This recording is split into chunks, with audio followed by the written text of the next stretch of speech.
Hey boys and girls, this is Wildman Willis here, and today is 4/26. It is Alien Day. So there's been a whole bunch of stuff online because of Alien Covenant coming out in a couple of weeks. And this is the annual Alien Day because of the planet LV-426. So I'm going to do my retrospective of the Alien series. But it would not be fair if I don't include also the Predator series as well, because some of the movies actually link up in the timeline of the Aliens movies. So a lot of people is not really bringing that up, so I'm going to bring it up.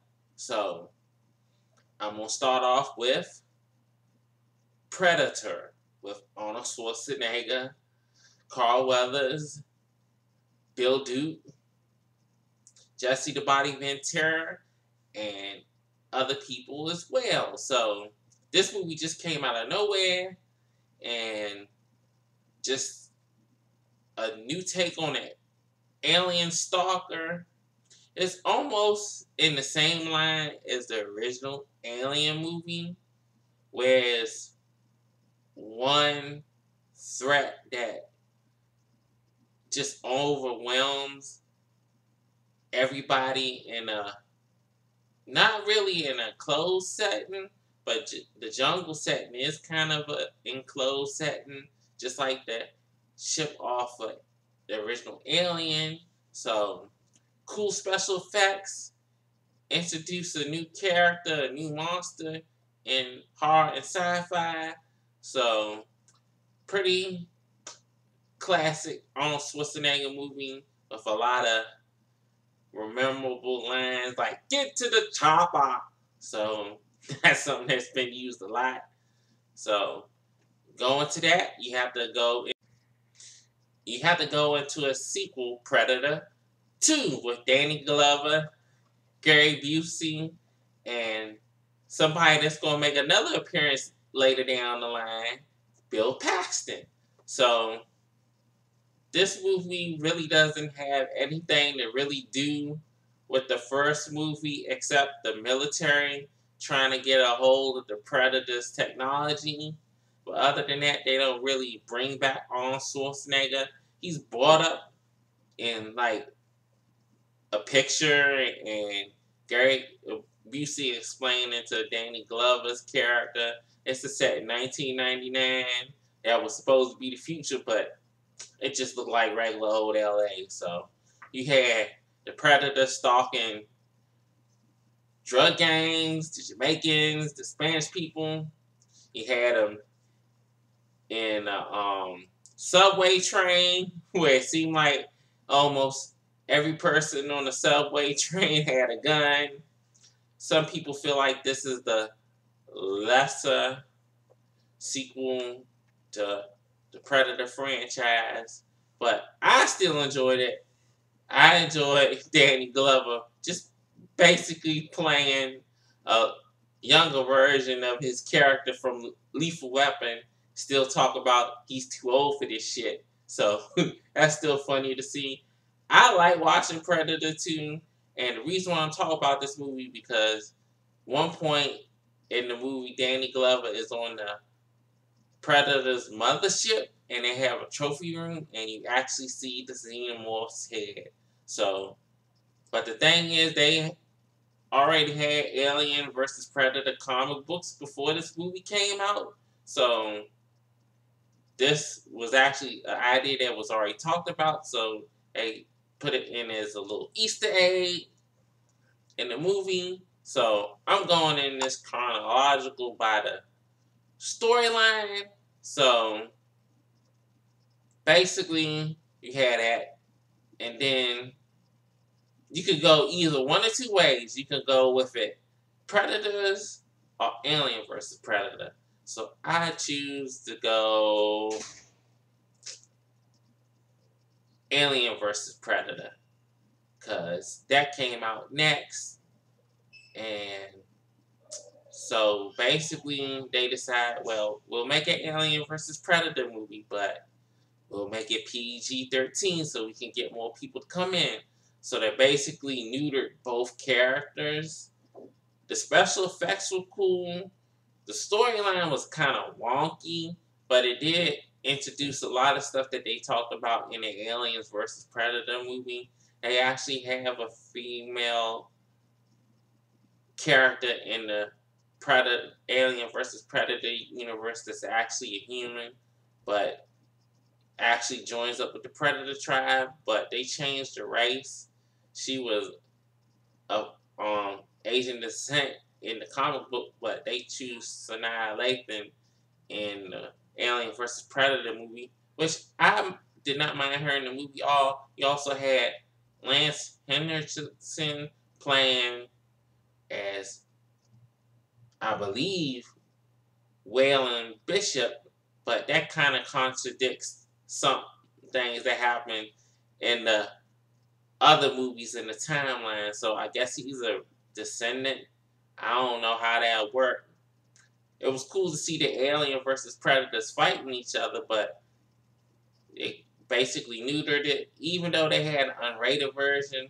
The unrated version ain't really no different because they don't really take nothing really out of it or add anything really to it. It's not really gory or anything. So it's okay, but it was kind of a letdown.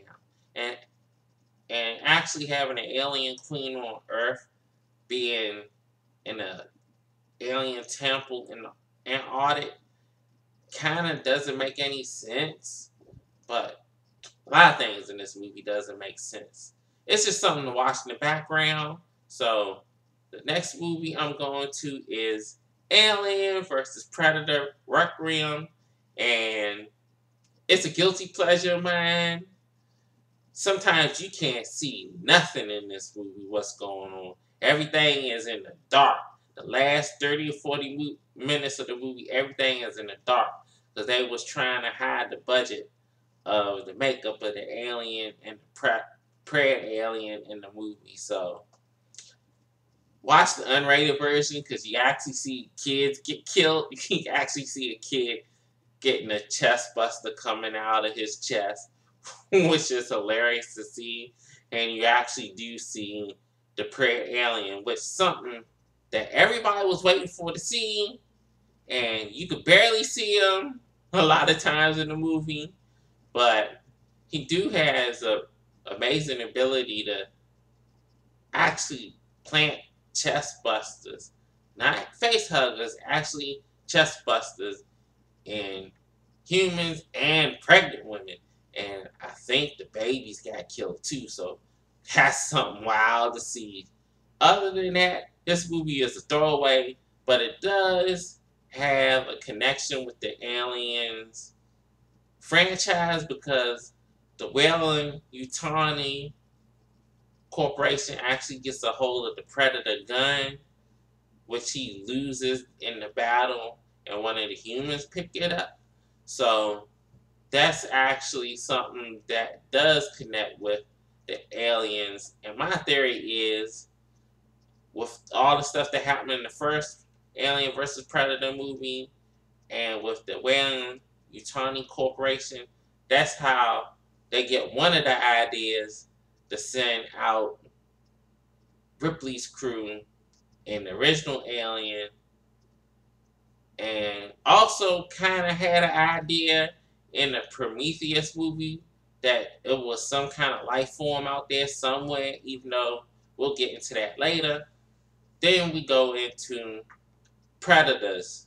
So basically Predators is almost a rehashing of the original Predator movie with Adrian Brody, Danny Trejo, Lawrence Fishburne. But basically, they taken all these different people like mercenaries and Kuza and army people from different walks of life and putting them on a game reserve on an alien planet.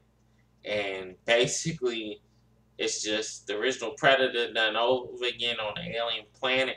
It happens to be a jungle planet, so You do get little different types of alien creatures in the movie, but no xenomorphs.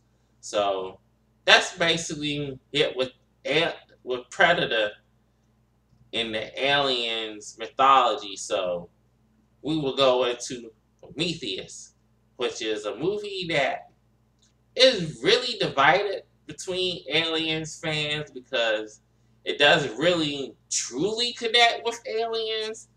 Because Ridley Scott kept on saying this movie has alien DNA, but it's not really part of the alien saga. And then the marketing was like, forget that, we want to make some money. So we going to say this is the beginning of the alien saga. So they made sure the last week or two put that in. For real, the movie is very visually stunning, but a lot of characters do a lot of dumb stuff in this movie. Like, you have one of the scientists, even though we know scientists are supposed to be curious, he sees a creature and plays with it like a pet, but that joint bites him in the ass more ways than one. So that was stupid. And Charlize Theron's character near the end, where a giant ship is falling down, and she doesn't zigzag, she just goes straight for it, which makes no sense at all. But the acting was pretty cool. It's just that the characters did a lot of dumb decisions. And David, the actual android in the piece, you don't know if he's evil or just curious to see what he wants to do. So we're going to have to watch Alien Covenant to understand his character a little bit more. So we'll see how that works when that movie comes out. So the next movie is the original Alien series. We finally got to the meat and potatoes of the series. So you got the first Alien with all-star cast: Sigourney Weaver, Yaphet Kotto, Harry Dean Stanton, John Hurt. Man, it's just Veronica Cartwright. It's just basically a haunted house movie with an alien on a ship in space. And this is the classic that kicked it off.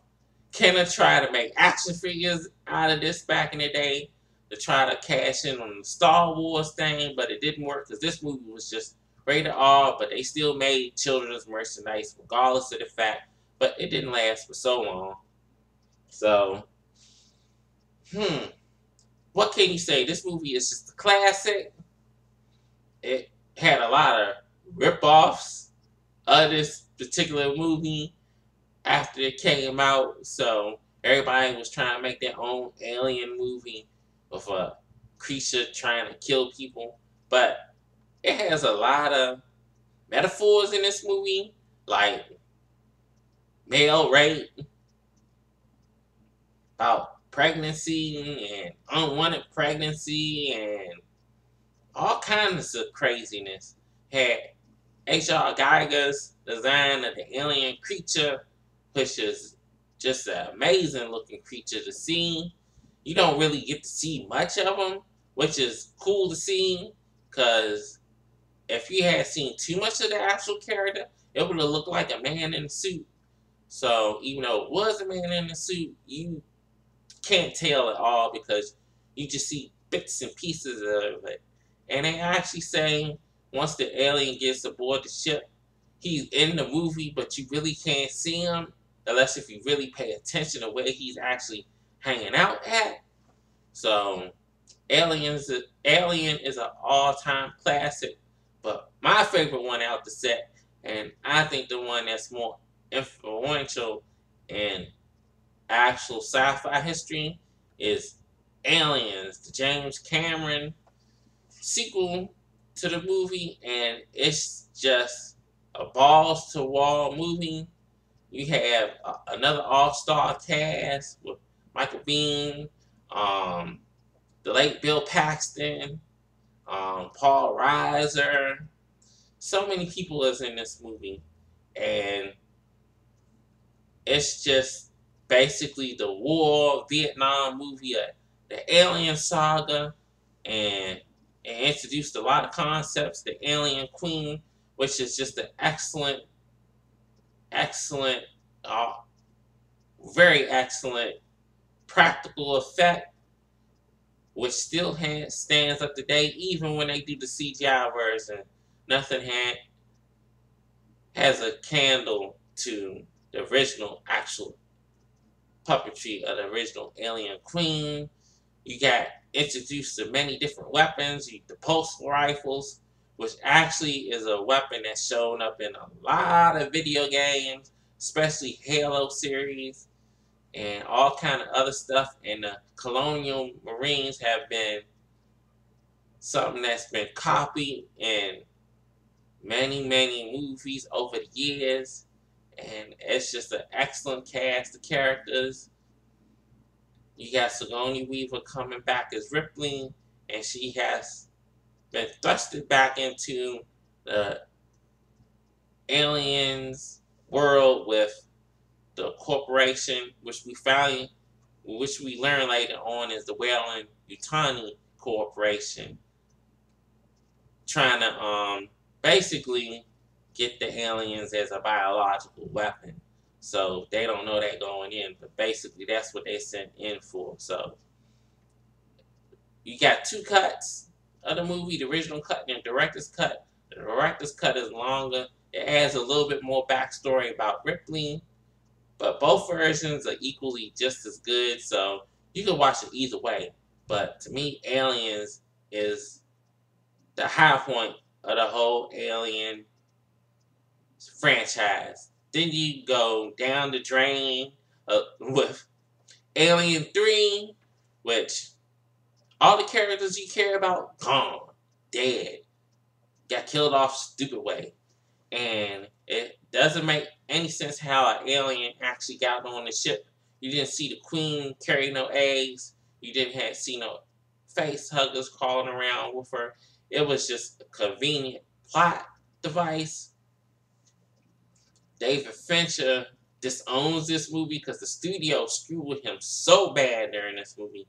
There was many scripts going out, and he's basically hammering out the film while directing it at the same time, and you could tell the CGI does not hold up well at all with the alien creature running around on the walls.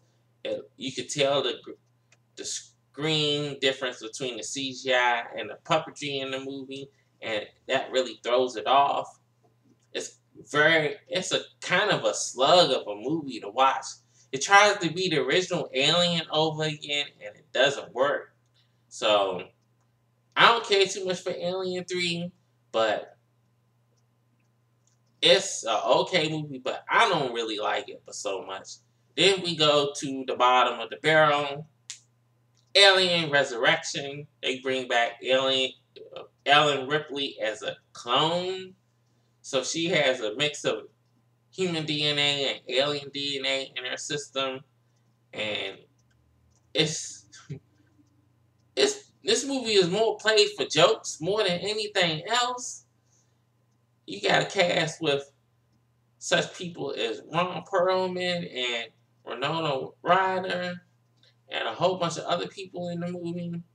And it's just a wackadoo movie. You got Brad Dourif as one of the scientists. I wish they used him in the movie a little bit more because I just love him as an actor, and he just do all kind of wild, crazy stuff in the movie. It seems like that he's actually in love with the aliens. So you have this new creature, the newborn, where it's a mix between human DNA and alien DNA. It's the opposite of the Ripley clone, and it's just weird, crazy looking thing. I don't know what they was thinking about in this movie. It was one of Joss Whedon's early movies that he written, and it seemed like the studio wanted one thing and Joss Whedon wanted another thing, and they tried to combine the two, and it just didn't work. It was a bad send-off to the Aliens franchise and to Ellen Ripley as a character. So It's sad to see the way that the Alien movies ended at that time, but we had Alien Covenant coming out, so we'll see how that goes. And it will. At one point, Neil Blomkamp was going to actually make a Alien movie where it was supposed to knock 2 and 3 out. I mean, knock 3 and 4 out, and they was going to actually bring back Michael Biehn in as Corporal Hicks. So I wish I could have seen that movie, but it seemed like that will not happen unless Ridley Scott lets them make that movie. But everybody's getting older, so that's another worry about that too. So I don't think we're gonna see Ellen Ripley or Sigourney Weaver in an Aliens movie anymore. Even though she wants it to be, I don't feel like it's gonna happen. But the Alien franchise is a mixed bag, and I added the Predator franchise in it as well because they're really intertwined with each other. And it wouldn't have been fair because I wanted to do the complete timeline so far with the Aliens franchise. So this is my retro review. This is Wildman Willis signing off. See you next time.